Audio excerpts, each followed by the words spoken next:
His best pals has passed away. Heart attack, they reckon.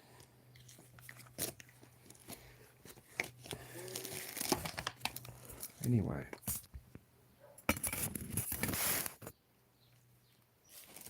So I'm just rolling a spliff.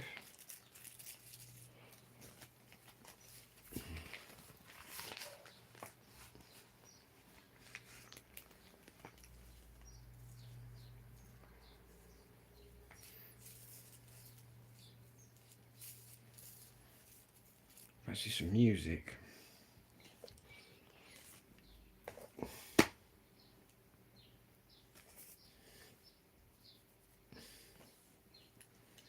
Um,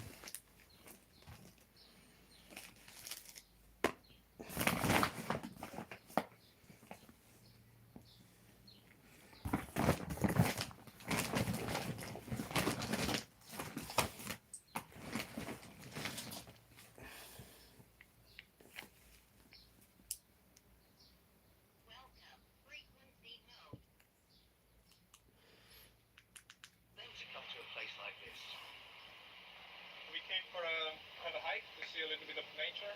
We've been in Slovenia for 1 month or something.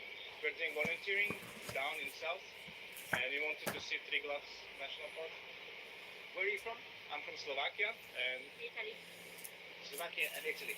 Do you understand why more and more people are coming to this region for their holidays?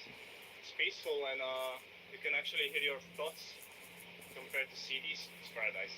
I born in Sicily, and so it's for me the first time in Alps and in mountains in general. So for the first time, I have a good impression, and it's fresh and nice. Sometimes I go with a friend that use social media and are used to make selfies. And when we are in trip together, I feel like, okay, check, this is like making photo in a place and you are done. And it's not really stay in the environment, understanding the. So I like more this type of trip. You enter really and see people in a really different way. It was getting considerably busier at the waterfall as more and more cars arrived for the day trippers. Now I'm on a short journey from there to the countryside to meet somebody who I think will have a very interesting perspective about development here. She's called Lucia, and she used to work full-time for the local tourism board, but she swapped that for a very different role. They always had cows, but my father started the business of making cheese directly at the farm. The smell is very strong. Wow, so just below here in this hatch you've got cows. How many are there down there? I think you can see four. Well, Four, and there's a line over there, and you have many holes, so you can feed it directly from this space. Barn bridge, so you can drive the hay up here. and then when do they go out to graze? Or do they... They're gonna go out in about 10 days from now. Till then they stay down there? And then they stay down there. Then they're gonna be out till November. And the cheese that you make and sell, does that keep the whole farm going? Yeah, this is our main income. It's cheese making. We're mostly sell it locally. Got to There put is some new. tourists, people No, I who don't have use their wicks. I use mop heads. We're buying a lot. We sell a lot to the I'll restaurants, show you. hotels. We probably had it at the breakfast. Well, no, yes, I did have cheese at breakfast, yeah. So, I'm intrigued as to why you stopped being a full-time tourism coordinator working and moved to working on the farm. So, why is that? Well, through the summers, I was always helping my father in the mountain pasture, and so I was connecting to the farming, to the pasture, to shepherding, making cheese, and this was a way of life. This is the life I knew, and the business was going well, but it was becoming too hard to combine two jobs. It also makes you perfectly placed to make that judgment in a way. Is there ever an issue of the two being competing industries? They are a bit competing, but in Boffin, farming is the What you core got to do, area. rather fiddly job, but I've worked out a method. Because we live here through the whole year, 24/7, and we should feel good at where we live. I mean, the fact is as though, I suspect, that tourism is more profitable than farming, for some people at least. For some people, of course it is, but we need both. You can also find a way to be profitable in farming, but it's hard. Just explain to me exactly why you think it would be a problem, though, if tourism did start to dominate more than farming, which has happened in other areas near here. For the tourists, I think it would become an empty place, you know. It's the people and the way of living which is different that you can observe and experience. Some of the farmers are, of course, 8 of them. about the people walking on their land, destroying it in a way. So we have to work more and more and more to talk to people. They should explain how to behave in an area like this. You see, I could argue that what this place has got is something that is authentic, it's wild, it's pure, it's pristine, and that makes it very attractive for tourists, because obviously there are other areas which are packed full of tourists. They've just gone over the top, if you like. Plus, there's another issue, which is that the climate here is so beautiful, the air is so fresh. People are going to want to come here.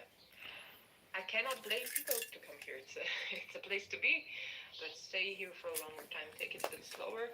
We are living so fast that we just want to see everything at once, but we should just take it a bit slower. So Lucia strongly believes, from her two separate perspectives of both farmer and tourism coordinator, Getting good at if you this. want to retain the charm and integrity of a destination, you can't let tourism dominate. And I've heard some farms around Bochen are struggling and even closing because of the clash of these two worlds. Lucia's boss is the head of the local tourism board, and I'm going to meet him in another picture postcard location. My name is Clement Langus. Two more. I am tourism director here for 16 years. Just describe where we are right now. What are we seeing? We're seeing now the lake, which is the largest permanent lake in Slovenia. It's a typical glacial lake. We're a typical alpine valley. We see the mountains around it. We see Mount Triglav, which is the highest Slovenian mountain. We are the only national park in Slovenia. What we see here, our ancestors saw, and we would like to keep it like this also for our children in the future. You've got such wide spaces. It's rural, it's beautiful, it's vast. You are seriously worried that in the summertime the numbers are getting too high? I am. We are used to this empty space in the What area. used to take me about an hour And still the pressure of tourism now is takes sometimes, me you know, minutes. just for different hotspots. Here's the lake is the hotspot. Everyone wants to come to the lake. I'm talking about maybe 2 months in the year. It just happens that those 2 months are July and August and school holiday time across Europe, and everybody comes in their droves. This is a problem tourism bodies around the world are trying to grapple with. How to get people to travel in the so-called shoulder seasons. There is 400 plus million European on holiday between 5th of June to 15th of September. How can we persuade people to come not in the main season time to Bochen? For example, we're trying to attract people in springtime, like the end of April, May and June, with the event which is called the Wildflower Festival. What we are doing, we would like to combine the agriculture, the farming and the tourism. The same goes for the autumn time. Again, changing the colors. What you do enjoying the nature. So it's always about maintaining that balance between Is- keeping tourism okay, but not enough to threaten the very reason why tourism is so popular here in the first place. Yes, of course. You can use tourism for your different goals. For example, we are dealing with agriculture, so we have a special guy employed by us that he's dealing with the farmers, and we are to connect the farmers with the restaurant. We have 7 farmers in the area, so we will produce some vegetable, and this vegetable will go directly to the hotel. Because the other issue is that because of climate change, we have areas in the south of Europe which are experiencing extreme temperatures. And there is this trend called coolcationing, where people will They're fueling. come to places like here, lock in, rather than go to the south. If there is no daily tourist, for example, if you cut the daily tourists, People come in and out. but just one to day, come out yeah. one day, 2 or 3 hours, then you would see no Day. pressure. We would like people to come to this destination, not just by walking, or maybe even in Bochen, and to stay a little bit longer in the area, enjoying the Julian Alps National Park as a whole, not just in 2 or 3 hours, but stay here with us for 5 days. Now what you do Do you get local is people complaining to you? Yeah. You get a backlash, essentially, from local people. What kind of things are they complaining about? There's too much tourism in the area. I can understand this, but I What you also gotta think do those here. all are totally honest with me. They're complaining about the Cool, style of yeah. life, but they have 2 or 3 apartments at their home because they're earning some money. If I say to them, would you rather do farming? Of course, they will laugh at me. I can easily have 300 euros a day with tourism. Will I decide for tourism or for agriculture? And when I ask them this, they don't have any answers.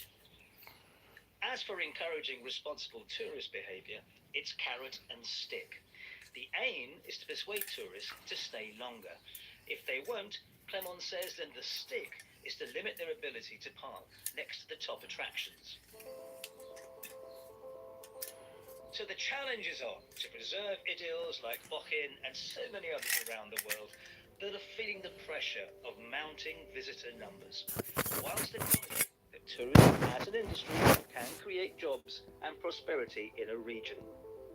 Of course, this partly depends on changing the mindsets and behaviour of tourists. Old habits can die hard. Both Mark and Charlotte and their families eventually arrived safely back from Rhodes to the UK. So, what are they planning to do this year? We really enjoyed the very short Gonna burn up in a minute, burn all them off. part of us. We just said, let's just book the holiday again. Let's see if we can conquer this terrible situation, and why would we not choose to go there? But Mark, I mean, I could say to you, the chances are it's going to happen again. I mean, there are predictions that it In will, fact, I could do and that this situation will only get worse. with Why do the same thing again? Why put yourself in the same jeopardy again? Having spoken to my wife just in the last week or so, going, are we sure we really want to do this? Are you sure we want to go back to Rhodes? And we will definitely keep an eye on it much closer than we did previously. But we just wanted that sunshine beach holiday. Has it occurred to you that maybe because of climate change and all these problems, that it might be safer for you to book a holiday further caramel in latte. Northern This is Europe well or nice. outside the extreme heat conditions of Southern Europe? Yeah, ironically, we've booked our 2025 holiday and we've booked it over to Norway. So it's from one extreme to the other with us. My view is that it's put me off of Greece now. It's put me off going to Rhodes. I don't want to go back, but my son and my husband would really like to go back to the same hotel because it's almost like it's a cathartic experience. For me, I just point blank would not want to go back there. I mean, we're going to Mallorca this year, which I've been to before and I don't consider to be as hot, but that doesn't necessarily mean that it's not going to happen there. We talked about going to Iceland, but then there's been volcanic eruptions there. Do you have a sense of responsibility about how we're contributing to what happened?